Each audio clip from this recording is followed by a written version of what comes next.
저는 오늘 감사, 은혜가 흐르는 통로라는 제목으로 하나님의 말씀을 증거하도록 하겠습니다. 크리스천 작가이고 심리학자인 어떤 사람이 자신의 책을 이렇게 소개하고 있습니다. 나는 최근 나의 사무실 직원들의 월급을 지불하지 못할 것을 걱정하고 있습니다. 그리고 나의 아내는 최근 오른쪽 팔꿈치에 혹이 만져져서 MRI를 찍었는데 그 결과가 어떻게 나올지 걱정하고 있었습니다. 또한 나의 아내는 호르몬 불균형으로 고생하고 있는데 아직 효율적인 치료책을 찾지 못해서 걱정하고 있었습니다. 나는 최근 집안 정리나 청소할 시간이 없어서 언제 시간을 내어 이 산만한 집안을 정리할 것인가 걱정하고 있었습니다. 나는 최근 미국 대통령의 국정 운영에 너무 마음에 들지 않아서 걱정하고 있었습니다. 나는 물론 이런 모든 문제에 대하여 너희는 아무것도 염려하지 말라는 성경 말씀을 잘 알고 있습니다. 그러나 나는 그 말씀을 생각할 때마다 염려를 떨쳐버리지 못하는 내 자신이 더욱 염려가 됩니다. 그리고 나는 염려하지 않을 수 없는 내 자신을 염려하고 있는 것입니다. 나는 이런 증세가 어떻게 내 관절을 아프게 하는지, 어떻게 내 침을 마르게 하는지, 어떻게 내 손바닥에 땀이 나게 하는지, 어떻게 호흡 곤란을 일으키는지, 어떻게 소화불량과 위경련을 일으키는지, 어떻게 우울증을 유발시키는지를 잘 알고 있습니다. 그런데 나의 아내는 우리들의 문제에 대한 너무나 완벽하고 강력한 치료책을 찾았습니다. 이 치료제의 효과는 거의 기적적입니다. 나와 아내를 포함한 수많은 사람들이 이 치료제의 효과를 임상적으로 경험했습니다. 이 치료제는 식전이나 식후에 복용하시면 됩니다. 호흡 곤란을 느낄 때, 가슴에 통증이 느껴질 때 수시로 복용할 수도 있습니다. 이 치료제는 절대로 부작용이 없고 안전합니다. 더욱이 이 치료제는 무료입니다. 이 치료제를 일컬어 저는 땡큐 테라피라고 부릅니다. 땡큐 테라피. 이 이야기는 돈 베이커라는 사람이 자신의 책인 땡큐 테라피라는 책을 소개하면서 한 말입니다. 땡큐, 감사하다. 테라피는 치료법 또는 치료제라는 뜻이지 않습니까? 감사 치료제라는 뜻입니다. 그런데 여러분, 오래전 지금으로부터 2000년 전에 이 땅에 오신 예수님은 문자 그대로 땡큐 테라피를 자기 삶에, 예수님 삶에 평생 적용하면서 사셨습니다. 예수님은 지상생애에 나타난 일상의 모든 삶을 통하여서 또 예수님의 제자로서 어떻게 우리는 또 감사하며 살아갈 것인가를 보여주셨습니다. 오늘 저는 이 말씀을 통하여서 예수님처럼 어떻게 하면 감사하며 살 것인가를 우리 살펴보도록 하겠습니다. 첫 번째로는 음식 앞에서의 감사입니다. 음식 앞에서. 여러분은 아마 하루에 3번 이상은 꼭 기도하실 것입니다. 그렇죠? 아침 식사하실 때, 점심, 저녁 식사하실 때. 식사 시간에 꼭 기도하지 않습니까? 왜 밥 먹을 때마다 기도해야 되냐라고 물으시는 분들도 계실 겁니다. 그러나 그것이 예수님이 보여준 기도의 모범이라는 것을 잊지 마시길 바랍니다. 오늘 제가 읽어드렸던 본문인 또 최후의 만찬장에서 보면은 예수님은 또 잔을 가지사 무엇을 하셨다고 했습니까?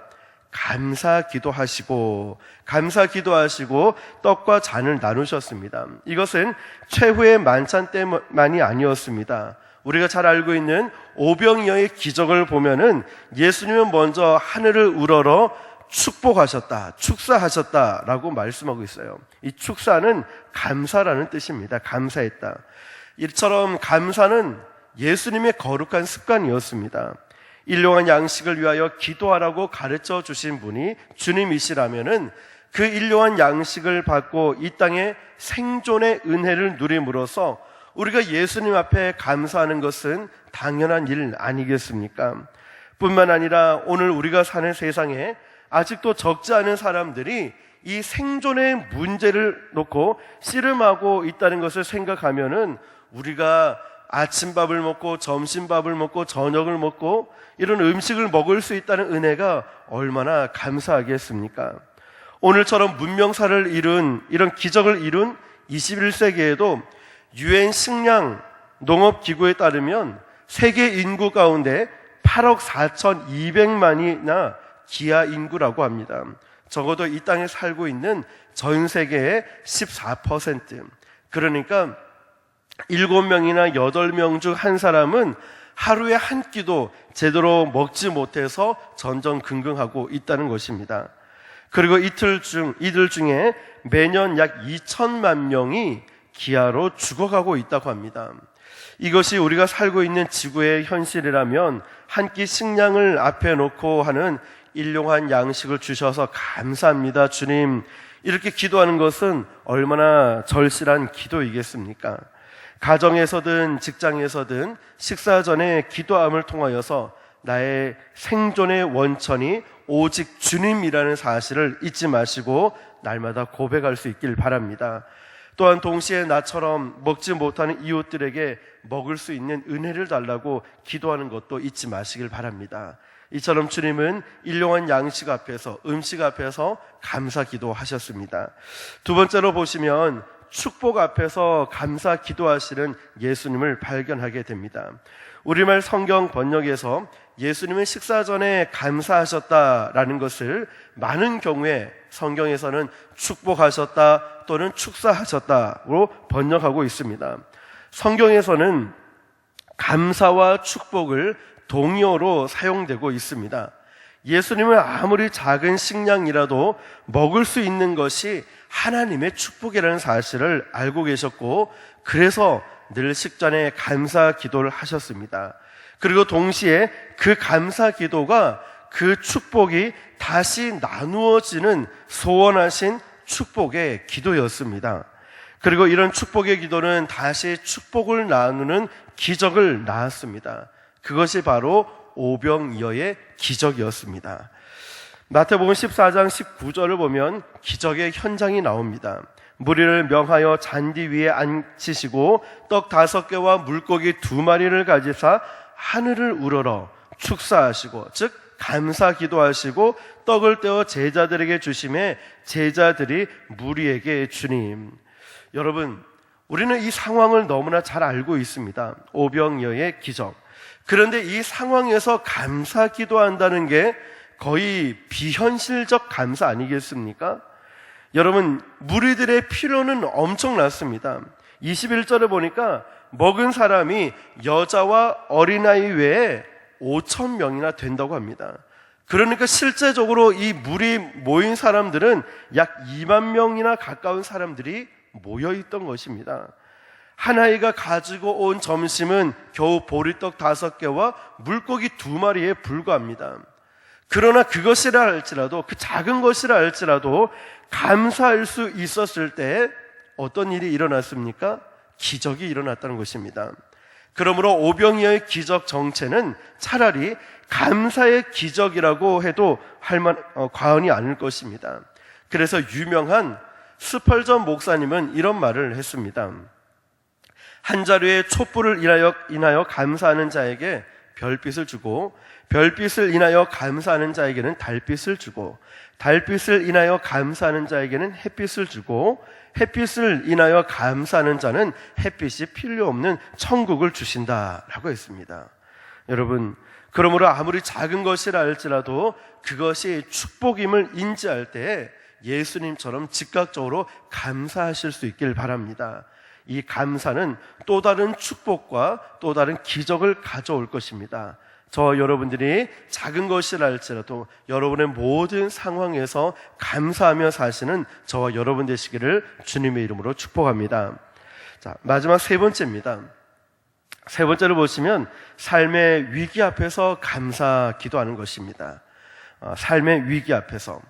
예수님은 언제 감사하셨습니까? 자, 식사 전에 감사 기도하셨고, 또 축복을 인지하셨을 때 예수님은 감사하셨습니다. 그리고 또 위기 앞에서 감사하셨습니다. 오늘 여러분이 읽고 제가 읽었던 이 두 개의 본문을 보면 그 공통점이 있습니다. 무엇이냐면 다 삶의 위기를 다루고 있는 것입니다. 첫 번째 본문이었던 마태복음 26장을 보면 최후의 만찬 석상에서 예수님이 감사하는 것을 보여주고 있습니다. 예수님은 이 상황을 잘 보면 만찬이 끝난 다음에 예수님은 자신의 체포를 당해서 십자가로 갈 것을 알고 계셨습니다. 예수님이 지금 이 만찬 석상에서 나누고 있는 떡은 잠시 후에 십자가에서 고통당하실 예수님 자신의 몸이었습니다. 그 떡이 이것은 내 몸이니라 하고 하신 뜻이었습니다. 그리고 지금 나누시고 있는 이 잔은 잠시 후에 예수님께서 십자가에서 흘리셔야 할 예수님 자신의 피였습니다. 그래서 예수님은 지금 마태복음 26장 28절에서 이렇게 말씀하십니다. 이것은 죄 사함을 얻게 하려고 많은 사람을 위하여 흘리는 바 나의 피 곧 언약의 피니라.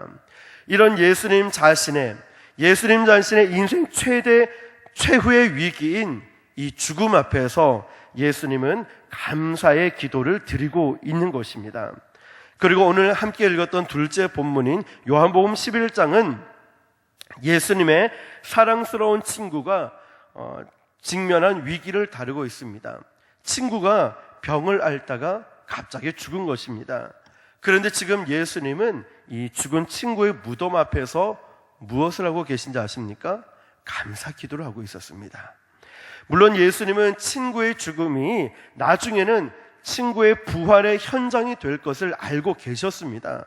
그러나 죽음은 여전히 슬픈 것이고 아픈 것입니다. 우리도 초상을 치를 때 보면은 장례를 경험할 때 그분이 천국에서 만날 것을 알고 있지만 죽음 자체는 아프고 슬프다는 것을 알게 됩니다. 예수님도 친구의 무덤에서 눈물을 흘리셨습니다. 그러나 예수님의 슬픔은 이내 감사로 이어졌습니다. 요한복음 11장 41절을 보니까 돌을 옮겨 놓으니 예수께서 눈을 들어 우러러 보시고 이르시되 아버지여 내 말을 들으신 것을 감사하나이다. 여러분, 이 죽음의 마당에서도 기도할 수 있다는 것, 그리고 그 기도하면 그 기도를 들으실 아버지가 계시다는 사실 때문에 감사하고 계시다는 것입니다. 사랑하는 성도 여러분, 우리가 이 환경이 어렵고 또 대단히 고통스럽다 할지라도 우리가 그 모든 것에 전적으로 하나님께서 개입하고 함께하고 계시다는 사실을 우리가 믿고 있다면 우리는 어떤 상황에서도 예수님처럼 감사할 수 있다는 것을 믿으시길 바랍니다. 이것은 자연스럽게 본문이 던지는 가장 큰 질문과 연결이 됩니다. 어떻게 해서 예수님이 자신의 죽음 앞에서 그리고 친구의 죽음 앞에서 감사할 수 있을까라는 질문을 하게 됩니다. 어떻게 이 죽음 앞에서 감사할 수 있을까? 여러분, 만일 이 질문을 해결할 수 있다면 우리는 문자 그대로 축복을 인지하는 그 순간만이 아니라 어떤 삶과 어떤 위기에서 어떤 상황에서도 우리는 범사에 감사하며 살 수 있을 것입니다. 이 질문에 대한 대답은 어렵지 않습니다. 한마디로 그 성경적인 대답은 하나님의 선하신 주권을 믿을 수 있느냐 하는 것입니다. 하나님의 선하신 주권을 믿을 수 있느냐. 이 슬프고 아픈 상황에도 이 고통스러운 순간에도 하나님의 선하신 주권이 다스릴 수 있다.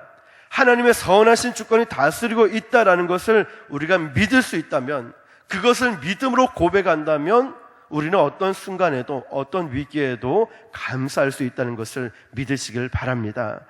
사도 바울의 고백처럼 우리가 알거니와 하나님을 사랑하는 자 곧 그 뜻대로 부르심을 입은 자들에게는 모든 것이 합력하여 선을 이루느니라. 사도 바울은 이렇게 고백을 합니다. 사랑하는 성도 여러분, 저는 예수님께서 바로 그런 확신 가운데 감사 기도를 드리고 계셨다고 믿습니다. 예수님의 죽으심이 결국에 인류의 구원으로 하나님의 뜻을 이루어 드릴 것을 믿으셨기 때문에 바로 그 십자가의 상에서도 그 고통에서도 그리고 십자가 지시기 전에 그 최후의 만찬 가운데서도 예수님은 감사 기도를 하실 수가 있었습니다. 왜 그렇습니까? 하나님의 선하신 뜻을 믿기 때문에. 결국에 나의 죽음이, 결국 예수님의 죽음이 그 십자가를 통하여서 온 인류를, 저와 여러분을, 온 인류를 구원하실 것을 믿고 있었기 때문에 주님은 그 상황에서도 감사 기도를 드릴 수 있었습니다. 또한 친구의 죽음조차도 결국엔 이 친구의 죽음이 인류에게 부활의 소망을 가르치는 도구가 될 것을 믿으셨기 때문에 감사할 수 있었습니다. 사랑하는 성도 여러분, 우리의 삶에 부딪히는 모든 역경, 모든 고난, 모든 위기, 어떤 문제가 있다 할지라도 그것의 배후에는 바로 하나님의 선하신 뜻이 있다면, 그것을 믿는다면 오늘 우리는 보이지 않아도, 이해가 되지 않아도, 당장의 모든 사건이 힘든다 할지라도 결국에 내일에 하나님의 선하신 뜻이 이루어질 것을 믿는다면 우리도 사도 바울처럼 그대로 범사에 감사하는 자가 될 수 있을 것입니다. 사랑하는 성도 여러분, 지금의 상황이 고통스럽고, 지금의 상황이 어렵고, 지금의 상황이 문제가 가득 차 있다 할지라도 결국에 하나님의 선하신 뜻이 이루어질 것이고, 결국에 이 고통이, 이 고난이 나를 빚어 만들어 연단하여서 순금같이 나오게 만들 과정 가운데 놓여져 있다는 것을 믿는다면 우리는 예수님처럼 감사하며 살아갈 수 있다는 것을 믿으시길 바랍니다. 데살로니가전서 5장 18절에 범사에 감사하라, 이것이 그리스도 예수 안에서 너희를 향하신 하나님의 뜻이니라. 그러므로 앞에서 언급한 땡큐 테라피라는 것은 이런 하나님의 주권을 믿고, 하나님의 전적인 주권을 믿고 살아가는 성도만이 적용할 수 있는 인생의 처방이라는 것입니다. 그들은 언제 어디서나 감사하는 사람들입니다. 그들이야말로 인생의 고난을 승리로, 죽음을 부활로 바꾸며 사는 기적의 사람들입니다. 사랑하는 성도 여러분, 우리가 감사하고 우리가 어떤 축복에 있을 때만 감사하고 살아가는 것이 아니라 우리의 삶에 위기가 있을 때에도 예수님처럼, 또한 사도 바울처럼 범사에 감사할 수 있길 바랍니다. 제이 데니스라는 설교자가 소개하는 감사 치유법의 위력을 말씀드리면서 오늘 말씀을 마무리 짓도록 하겠습니다. 제이 데니스라는 설교가가 이런 감사 치유법을 말씀을 했습니다. 당신이 많은 세금을 내야 한다면 감사하십시오. 당신에게 안정된 직장과 사업장이 있다는 말이기 때문입니다. 당신의 몸무게가 늘어 옷이 맞지 않는다면 감사하십시오. 당신은 먹을 것이 넉넉한 인생을 살아온 것입니다. 세탁할 옷이 집안 한 구석에 쌓여 있거든 감사하십시오. 당신에게는 적어도 갈아입을 옷에 여유가 있다는 뜻이기 때문입니다. 당신의 집에 대청소가 필요하고 문고리를 갈아야 하고 창문을 갈아야 한다면 감사하십시오. 당신의 몸을 위탁할 집이 있다는 뜻이기 때문입니다. 멀리라도 주차할 공간을 찾았다면 감사하십시오. 당신에게 잠시라도 걸어갈 운동의 기회가 주어졌기 때문입니다. 당신에게 불평할 대통령이 있다면 감사하십시오. 당신은 언론의 자유가 보장된 나라에 살고 있는 것입니다. 교회 뒷자리에 앉아있는 성도의 찬송 음정이 엉망으로 들려온다면 감사하십시오. 당신의 청각은 정상이기 때문입니다. 아침에 울리는 자명종 소리가 고통스럽게 들리거든 감사하십시오. 당신이 일어나 일해야 할 하루가 기다리고 있기 때문입니다. 하루해가 저물어 온몸이 나른하고 피곤하거든 감사하십시오. 당신은 오늘 하루를 생산적으로 사신 것입니다. 아멘. 자, 저는 우리 교회가 이런 여러 가지 문제를 나누는 교회일 뿐만 아니라 감사를 나누는 교회와 성도가 되기를 기대합니다. 물론 힘들고 어려운 문제들이 너무 많이 있지만 기도할 수 있다는 것이 감사하고, 기도를 나눌 성도가 있다는 것이 감사하고, 기도를 올려드릴 하나님을 믿게 된 것이 감사하고, 하나님의 뜻 안에서 우리 기도가 선하신 하나님의 뜻 가운데 응답되고 이루어질 것을 믿기에 감사하시는 저와 여러분 되시길 바랍니다. 이런 교회, 이런 성도야말로 예수님이 최후 만찬 테이블에서처럼 구원의 은혜와 부활의 기적을 경험한 축복의 마당이 될 것입니다. 사랑하는 성도 여러분, 다시 한 번 더 감사하기를 결단하시길 바랍니다. 이 감사를 습관화하시길 바랍니다. 그래서 예수님처럼 모든 음식 앞에서도 감사하시고, 하나님 나에게 일용한 양식을 주셔서 감사합니다. 그리고 예수님처럼 어떤 위기 가운데 있다 할지라도 그 위기를 결국 선한 것으로 바꿔주시는 하나님의 뜻이 있다는 것을 믿으시면서 감사하시는 저와 여러분 되시길 바랍니다. 그래서 다른 날도 물론 감사해야 되겠지만 나에게 주신 감사 기도 제목들이 얼마나 많이 있겠습니까? 그럴 때마다 감사합니다 주님, 감사합니다 주님, 감사합니다 주님 이라고 고백하며 살아가시는 저와 여러분 되시기를 예수님의 이름으로 축원합니다. 기도하겠습니다. 살아계신 하나님 아버지, 오늘도 감사